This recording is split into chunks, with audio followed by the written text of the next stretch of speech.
Hello guys, ரீசெண்டாக வந்துட்டு தி மம்மின்னு ஒரு ஃபிலிம் ரிலீஸ் ஆச்சு. April 17, 2026 இந்த மூவி ரிலீஸ் ஆயிருக்கு. இந்த படத்தோட ஒன்லைன் ஸ்டோரி பார்த்தீங்கன்னா, ஒரு ஃபேமிலி இருக்கும். 2 பொண்ணு, ஒரு பையன், பாட்டி, அம்மா, அப்பா இருப்பாங்க. ஒரு ஃபேமிலி.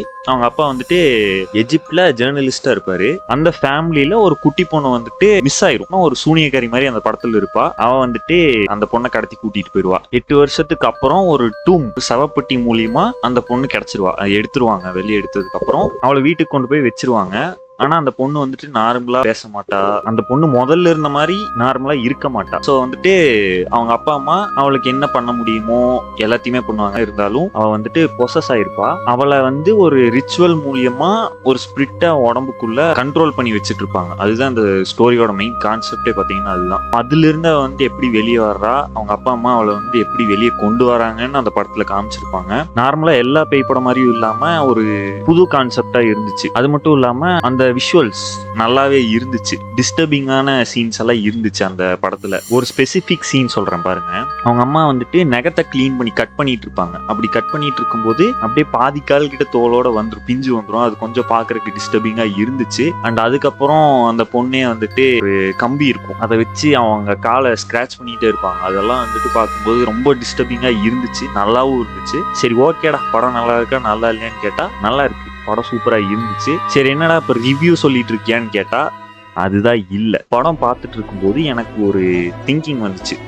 சரி இந்த கதை வந்துட்டு உண்மையா அப்படின்னு சொல்லி கூகுள் ChatGPT எல்லாம் போட்டு பார்க்கும்போது இல்ல இது வந்து ஸ்கிரிப்டட் தான் அப்படின்னு போட்டுருச்சு. சரி ஓகே, இந்த மூவில வந்த மாதிரி ஏதாவது ரியல் லைஃப்ல நடந்திருக்கா, இதே மாதிரி இல்ல பட் இந்த மாதிரி ஏதாவது ரியல் லைஃப்ல நடந்திருக்கான்னு பார்க்கும்போது ஸ்டார்டிங்கே ஒரு 3 ஸ்டோரிஸ் இருந்துச்சு. நான் எக்ஸாக்டா இதே மாதிரி இருக்காது, பட் கொஞ்சம் கொஞ்சம் டிஃப்ரெண்டா இருக்கும். ஆனா இது கூட ரிலேட் பண்ற மாதிரி இருக்கும் 3 ஸ்டோரியுமே. அந்த 3 ஸ்டோரி தான் நான் உங்களுக்கு இப்போ சொல்ல போறேன். 1922 அந்த காலகட்டத்தில் தான் பார்த்தீங்கன்னா அந்த எஜிப்டை சுற்றியும் ஆர்கியாலஜிஸ்ட் அங்கேயும் இங்கேயும் ரிசர்ச் பண்ணிட்டு இருந்த ஒரு காலகட்டம். அப்போ வந்துட்டு ஹவர்ட் கார்ட்டர்னு ஒரு ஆர்கியாலஜிஸ்ட் ஒரு டூமை தேடிட்டு இருந்தாரு. கிட்டத்தட்ட 3000 வருஷமா அந்த டூம் வந்துட்டு புதஞ்சேதான் இருக்கு. ஆனா எங்க இருக்குன்னு கரெக்டா தெரியல. அதான் வந்துட்டு நம்ம ஆர்கியாலஜிஸ்ட் கார்ட்டரும் தேடிட்டு இருந்தாரு. இந்த செவப்பெட்டியை வந்துட்டு எதுக்கு தேடுறாங்கன்னா, அந்த செவப்பெட்டியில இருக்கிறது வந்துட்டு துட்டன்காமுன்னு சொல்ற ஒரு பாய் கிங்கோட டூமை தான் வந்து ஸ்பெசிபிக்கா தேடிட்டு இருந்தாரு. ஆனா எக்ஸாக்டா எந்த இடத்துல அந்த டூம் இருக்கு, எங்க தேடினா அந்த டூம் கிடைக்கும்ங்கிறது வந்துட்டு நம்ம ஆர்கியாலஜிஸ்ட் கார்ட்டருக்கு தெரியாது. அது மட்டும் இல்லாம எஜிப்டை பொறுத்த வரைக்கும் எஜிப்ட் அரசர்கள் இறந்தா அவங்களோடய அவங்க யூஸ் பண்ண பொருளா இருக்கட்டும், அவங்க யூஸ் பண்ண ஜுவல்ஸ், அவங்க வாங்கின பொருட்கள், அவங்க வாழ்ந்த பொருட்கள், அவங்க படுத்த பெட்டு வரைக்குமே எல்லாமே அவங்க கூடயே போயிரும்னு சொல்லுவாங்க. அவங்க இருக்க சேம்பருக்குள்ளேயே எல்லாத்தையும் வச்சு புதைச்சிருவாங்க. அதுதான் பாத்தீங்கன்னா எஜிப்டோட பாரம்பரியம். ஸோ நமக்கு டூம் கிடைச்சா எல்லாமே கிடைக்குங்கிற ஒரு மோட்டிவோட தான் நம்ம கார்ட்டர் வந்துட்டு தேடிட்டு இருக்காரு. அங்கிருந்த ஒர்க்கர்ஸ் எஜிப்சியன்ஸ் எல்லாம் வந்துட்டு என்ன சொல்ல ஆரம்பிச்சிட்டாங்கன்னா, வாய்ப்பே இல்லை, கோல்டு அந்த ஜுவல்ஸ் எல்லாம் வந்துட்டு மண்ணோட மண்ணா போயிருக்கும், தொலைஞ்சிருக்கும். பாலைவனத்தை பொறுத்த வரைக்கும் மண் வந்துட்டு க்ளோஸ் ஆகிட்டே இருக்கும் இல்லையா, வருஷம் ஆக க்ளோஸ் ஆகிட்டே இருக்கும், கம்மியும் ஆகும். அந்த மாதிரி க்ளோஸ் ஆயிருக்கும், எங்கேயாவது தொலைஞ்சு போயிருக்கும் அப்படின்னு சொல்ல ஆரம்பிச்சிட்டாங்க. ஆனா நம்ம கார்ட்டர் வந்துட்டு கைவுட்ல தேடிட்டே இருந்திருக்காரு. ஒரு நாள் அவங்க டீம் கூட எப்பவும் போல தேடிட்டு இருக்கும்போது ஸ்டெப்ஸ் கிடைச்சிருக்கு. அந்த ஸ்டெப்ஸை வந்து ஃபாலோ பண்ணி கீழே தோண்டி தோண்டி தோண்டி போகும்போது அவங்க யாரை தேடினாங்களோ துட்டன்காமுன்னு சொல்ற அந்த பாய் கிங்கோட சேம்பர் வந்துட்டு கிடைச்சிருச்சு. இவங்க வந்துட்டு சக்சஸ்ஃபுல் ஆயிட்டாங்கன்னு ரொம்பவுமே சந்தோஷப்படுறாங்க. அண்ட் அது மட்டும் இல்லாம அந்த சேம்பருக்கு பக்கத்திலேயே பாத்தீங்கன்னா அவரு யூஸ் பண்ண ஜுவல்ஸ் அண்ட் திங்ஸ் எல்லாமே வந்துட்டு இருந்திருக்கு. வேர்ல்டே பாத்தீங்கன்னா ஆச்சரியப்பட்டுச்சு. அவ்வளோ நகைகள், அதுக்கப்புறம் 3000 வருஷத்துக்கு முன்னாடி புதைக்கப்பட்ட அரசர் கிடைச்சிருக்காங்கன்னு சொல்லி எஜிப்டோட வரலாறுலயே வந்துட்டு அது ஒரு பெரிய விஷயமா பார்த்தாங்க. அண்ட் இதுக்கப்புறம் தான் பிரச்சனையே ஸ்டார்ட் ஆச்சு. அங்க இருக்க எஜிப்சியன் மக்கள் வந்துட்டு என்ன சொல்ல ஆரம்பிச்சிட்டாங்கன்னா, புதைச்ச அரசரை வந்துட்டு எழுப்பவே கூடாது, அவர் வந்துட்டு 3000 வருஷமா தூங்கிட்டு இருக்காரு, இதுக்கப்புறம் அவர் எழுப்புனா அவரோட ஆத்மா வந்துட்டு சும்மா விடாது, டிஸ்டர்ப் பண்ணவங்களை வந்துட்டு கொன்னுரும். இதை வந்துட்டு நம்ம ஹவர்ட் கார்ட்டர் நம்பர் ஆள்ல கிடையாது. ஸோ வந்துட்டு இதை பெருசா எடுத்துக்காம அவர் பாட்டுக்கு அவர் போயிட்டாரு. அந்த நாள் போக போக அதே இடத்துல எஜிப்ட்ல ஒர்க் பண்ணிட்டு இருக்கும்போது ஒரு விஷயம் அவருக்கு கிடைச்சது. என்னன்னா, சின்ன எல்லோ கனாரி கிடைச்சது. எல்லோ கனாரினா அது ஒரு கோல்டன் பேர்டு. இது வந்துட்டு லக் இருக்கிறவங்களுக்கு தான் கிடைக்கும் அப்படின்னு சொல்லியிருக்காங்க. இந்த பேர்டை தான் மூவிலேயே காமிச்சிருப்பாங்க. அவங்களுக்கு இருக்க லக்கு போய் ஒரு ஆபத்து வர்ற மாதிரி ஒரு இண்டிகேஷன் காட்டுற மாதிரி அந்த பேர்டை காமிச்சிருப்பாங்க. இறக்குற நிலைமையில அந்த பேர்டு வந்து இருக்கும். ஸோ அது பார்க்குற கொஞ்சம் இன்ட்ரெஸ்டிங்கா இருந்துச்சு.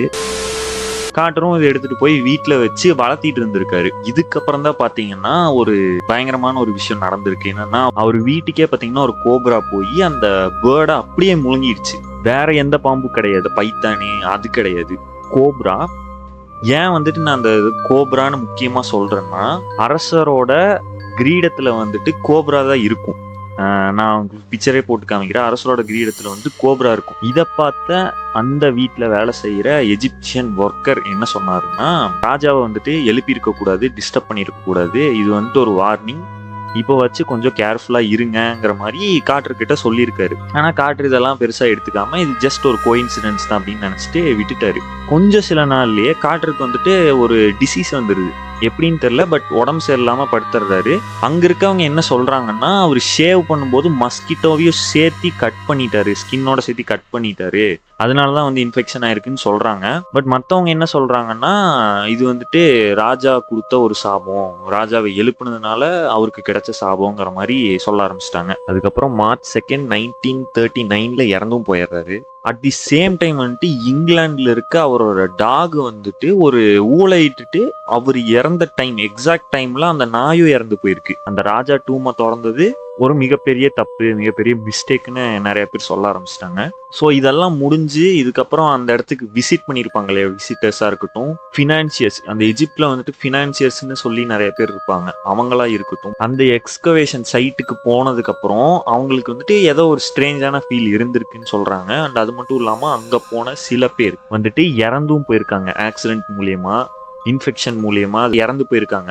இதுக்கு வந்துட்டு ரிசர்ச்சர்ஸ் என்ன பதில் சொல்றாங்கன்னா, அவரோட செவப்பெட்டி இருக்கு இல்லையா, அவரோட டூம்ல வந்துட்டு உள்ள பார்க்கும்போது எந்த ஒரு கர்ஸ்டு ஆப்ஜெக்டோ இல்ல எந்த ஒரு கர்ஸ்டு லெட்டர்ஸும் வந்துட்டு அதுல இல்ல, இது பார்த்து இறந்து போனவங்க எல்லாருமே வந்துட்டு ஒரு நேச்சுரலா இறந்தவங்க தான், இல்ல ஒரு கோஇன்சிடென்ஸா இருக்கும் அப்படின்னு சொல்லியிருக்காங்க. எனக்கு என்ன தோணுதுன்னா, ஒருவேளை அந்த ராஜாக்கு வந்துட்டு ஏதாவது ஒரு இன்ஃபெக்ஷன் இருந்திருக்கலாம். ஏன்னா அந்த எஜிப்டோட பாரம்பரியமே என்னன்னா, இறந்து போன உடலை வந்து எப்படி ப்ரிசர்வ் பண்றதுன்னு தான் பார்ப்பாங்க. ஸோ அந்த ப்ரிசர்வ் பண்ண இதுல இருந்து ஏதாவது ஒரு டிசீஸ் பரவி இருக்கலாம். அந்த படத்துலயும் பாத்தீங்கன்னா மெயின் கான்செப்டே வந்துட்டு டூமா தான் இருக்கும், செவப்பொட்டியா தான் இருக்கும். அந்த செவப்பொட்டிக்குள்ள ஒரு சாத்தானோட ஆத்மா இருக்கும். அந்த ஆத்மாவை வந்துட்டு கண்ட்ரோல் பண்றதுக்காக தான் ஒவ்வொரு டைமுக்கும் ஒவ்வொரு தேர்ந்தெடுக்கப்பட்டவங்க, அப்படிதான் அந்த பொண்ணு வந்துட்டு தேர்ந்தெடுக்கப்பட்டு அந்த பொண்ணை அந்த சவப்பட்டிக்குள்ள வச்சு அடைச்சிருப்பாங்க. இந்த ஸ்டோரி படிக்கும் போது எனக்கு அந்த ஒரு திங்கிங் வந்துச்சு. இந்த டூம் ரெண்டுமே இதா இருந்துச்சு. ஸோ நான் அதை சொன்னேன். தி பிரின்ஸ் ஆஃப் அமென்ரா ரொம்ப காலத்துக்கு முன்னாடி, அதாவது 18 காலகட்டத்தில் வந்துட்டு ஒரு ஆர்டிஃபேக்ட், எஜிப்டுக்கு சம்பந்தப்பட்ட ஒரு ஆர்டிஃபேக்ட் வந்துட்டு பிரிட்டனுக்கு வருது. அதுவும் இல்லாம இது வந்துட்டு ஒரு கர்ஸ்ட் ஆப்ஜெக்ட்னு சொல்றாங்க. ஸோ அந்த ஆர்டிஃபேக்ட் பார்க்கறதுக்கு எப்படி இருக்கும்னா, பார்க்கறக்கே அழகா மிஸ்டீரியஸா இருக்கும்னு சொல்றாங்க. இந்த ஆர்டிஃபேக்ட்ல என்ன குறிக்கப்பட்டிருக்குன்னா, டெத் ஆஃப்டர் லைஃப் வந்து ஒரு சிம்பிள் மூலியமா அதை சொல்லியிருக்காங்க. இந்த ஆர்டிஃபேக்டை இன்னொரு நேம் வச்சு கூப்பிடுறாங்க. அது என்னன்னா தி பிரின்ஸ் ஆஃப் அமென்ரா அப்படின்னு ஒரு நேம் வச்சு கூப்பிடுறாங்க.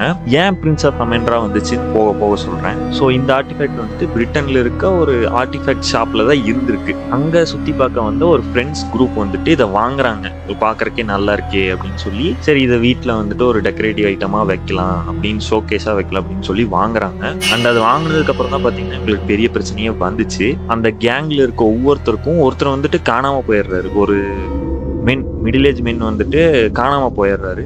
இன்னொருத்தர் வந்துட்டு மிஸ்டீரியஸான இல்னஸ், என்ன இல்னஸ்னே தெரியல, பட் உடம்பு சரியில்லாம போய் இறந்து போயிடுறாரு. மீதி இருந்த பேத்துக்கெல்லாம் வந்துட்டு உடம்பு சரியில்லாம போயோ இல்ல ஸ்ட்ரேஞ்ச் ஆக்சிடென்ட்ல இறந்து போறாங்க. அண்ட் சில பேத்துக்கு வந்துட்டு பினான்சியலா வந்து ரொம்ப ஸ்ட்ரகிள் ஆக ஆரம்பிக்கிறாங்க. போக போக தான் புரியுது இந்த ஆர்டிஃபேக்ட்னாலதான் ஏதோ பிரச்சனை இருக்குன்னு சொல்லி அதை ரிட்டர்ன் கொடுத்துட்றாங்க. இந்த ஆர்டிஃபேக்ட் வந்துட்டு மத்தவங்க கைக்கு போகும் இல்லையா, சரி இவங்க வேணான்னு சொல்லி கொண்டு வந்து கொடுத்துட்டாங்க ரிட்டர்ன். அதே மாதிரி இது நல்லா இருக்குன்னு சொல்லி வாங்கிட்டு போனவங்க எல்லாத்துக்குமே பாத்தீங்கன்னா அதே தான் நடந்திருக்கு ரிப்பீட்டடா. அண்ட் இதெல்லாம் பார்த்துட்டு என்ன சொல்ல ஆரம்பிச்சாங்கன்னா, அந்த ஆர்டிஃபேக்ட் வந்துட்டு ஒரு ஸ்பிரிட் கூட கனெக்ட் ஆயிருக்கு, அந்த ஸ்பிரிட்டை வந்து அதான் கேரி பண்ணிட்டு இருக்கு.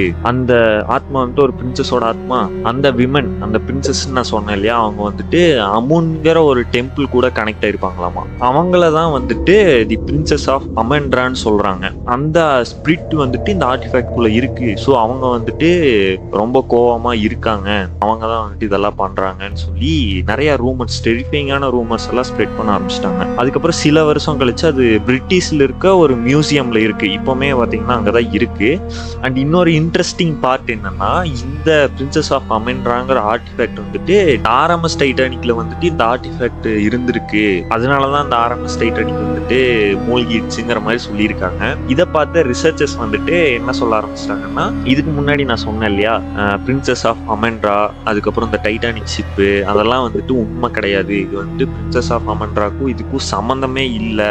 அண்ட் அது மட்டும் இல்லாம இந்த ஆர்டிஃபேக்ட் வந்துட்டு இந்த ஆர்எம்எஸ் டைட்டானிக்ல கிடையவே கிடையாது அப்படிங்கறத வந்து கன்ஃபார்ம் பண்ணிட்டாங்க. ஸோ இந்த கதை இப்ப நான் சொன்னேன் இல்லையா, அந்த கதை வந்துட்டு அந்த படத்து கூட ரொம்பலாம் கனெக்ட் ஆகாது. பட் இது ஒரு கர்ஸ்டு ஆப்ஜெக்ட்னு சொல்லலாம். அந்த படத்துல வந்த மாதிரி அந்த பேட் ஸ்பிரிட் வந்துட்டு அந்த ஆப்ஜெக்ட் கூட, அந்த டூம் கூட கனெக்ட் ஆயிருக்கு இல்லையா, அந்த மாதிரி இது ஒரு கர்ஸ்டு ஆப்ஜெக்ட்னு சொல்லலாம். ஜின் வந்துட்டு நீங்க எல்லாரும் கேள்விப்பட்டிருப்பீங்க. மோஸ்ட்லி பாத்தீங்கன்னா இந்த சைடு வந்துட்டு இஸ்லாமியர் கூட ஜின் வந்துட்டு கனெக்ட் ஆகும். அண்ட் அதே மாதிரி எஜிப்சியன்ஸ் இருக்காங்க இல்லையா, அவங்க கூட வந்துட்டு ஜின் ஸ்பிரிட் வந்து கனெக்ட் ஆகும்னு சொல்றாங்க. ஒரு ஃபேமஸான ஸ்டோரி வந்துட்டு சொல்றேன் கேளுங்களேன். ஈஜிப்ட்ல இருக்க ஒரு பழைய வீடு, இடமே வந்துட்டு பாத்தீங்கன்னா பழைய இடம். அந்த பழைய வீட்டுக்கு வந்து யாருமே மோஸ்ட்லி வர மாட்டாங்க. அந்த வீட்டுக்கு வந்துட்டு பாத்தீங்கன்னா ஒரு ஃபேமிலி வந்திருக்கு.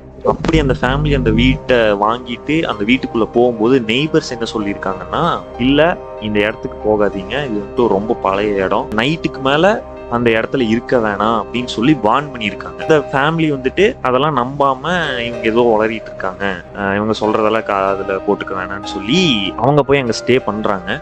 ஃபர்ஸ்ட் நாள் எதுவுமே நடக்கல. எப்பவுமே ஃபர்ஸ்ட் நாள் எதுவுமே நடக்காது. அந்த மாதிரி நார்மலா எதுவும் நடக்காம நார்மலா தான் டே போயிட்டு இருக்கு. செகண்ட் டே வந்துட்டு அவங்க ஃபேமிலியில இருக்க ஒரு பொண்ணு, அந்த பொண்ணை யாரோ விஸ்பர் பண்ணி அவங்க பேரை சொல்லி கூப்பிடுற மாதிரி ஃபீல் ஆயிருக்கு அந்த பொண்ணுக்கு. அந்த பொண்ணு ஸ்டார்டிங்ல என்ன நினைச்சிருக்குன்னா, அது அவங்க அம்மா தான் போல அப்படின்னு நினைச்சிட்டு போய் பார்த்துருக்கு. ஆனா ஹால்ல யாருமே இல்லை. அண்ட் கொஞ்ச நேரம் கழிச்சு மறுபடியும் பாத்தீங்கன்னா அந்த விஸ்பரிங் வந்துட்டு அந்த பேரை சொல்லி, அந்த பொண்ணோட பேரை சொல்லி விஸ்பர் பண்ணியிருக்காங்க யாரோ. இந்த பொண்ணு அவங்க அம்மா தான் ஏதோ விளையாடுறாங்க போல அப்படின்னு சொல்லிட்டு மறுபடியும் மேல எல்லா பக்கம் போய் தேடும் போது யாருமே கிடையாது. அண்ட் இப்படியே பாத்தீங்கன்னா நாளும் போயிட்டு இருக்கு. அந்த பொண்ணு வந்துட்டு அவங்க பேரண்ட்ஸ் கிட்டயும் எதுவுமே கேட்டுக்கவும் இல்லை, சொல்லவும் இல்லை.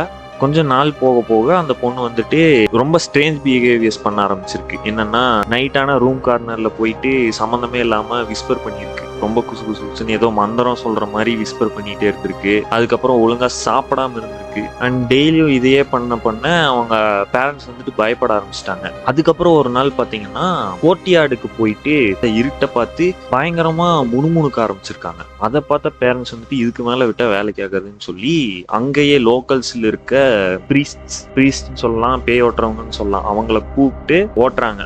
அப்ப வந்துட்டு அந்த நெய்பர்ஸ் வந்து என்ன சொல்றாங்கன்னா, இது வந்துட்டு பழைய இடம், பழைய இடங்கள்லாம் வந்துட்டு ஜின் வாழும் அப்படின்னு சொல்றாங்க. ஜின்னா என்னன்னு நான் ஒரு வீடியோவே ஃபுல்லா போடுறேன், வேணும்னா சொல்லுங்க. ஜின் வந்துட்டு எப்படி உருவாச்சு, அதை ஏன் ஜின்னு சொல்றாங்க அப்படின்னு சொல்லி ஒரு வீடியோ போடுறேன். உங்களுக்கு சப்போஸ் அந்த மாதிரி வீடியோ வேணும்னா ஜின்னு கமெண்ட் பண்ணுங்க, நான் கண்டிப்பா போடுவேன் வீடியோ. ஒருத்தர் கமெண்ட் பண்ணாலும் போடுவேன். பேய் ஓட்டுனதுக்கு அப்புறம் எல்லாமே நார்மல் ஆயிடுச்சு, எல்லாமே அந்த பொண்ணு பேச ஆரம்பிக்குது, நார்மலா பேச ஆரம்பிச்சிருச்சு. அதுக்கப்புறம் வந்தா பாத்தீங்கன்னா அந்த வீட்டை காலி பண்ணிட்டு அந்த ஊரை விட்டே அவங்க போயிட்டாங்கிற மாதிரி சொல்றாங்க. ஓகே கைஸ், இந்த வீடியோ பிடிச்சிருந்ததுன்னா லைக், ஷேர் அண்ட் சப்ஸ்கிரைப் பண்ணுங்க. ஹாப்பியா இருங்க, ஜாலியா இருங்க, உடம்ப பார்த்துக்கங்க. பாய்.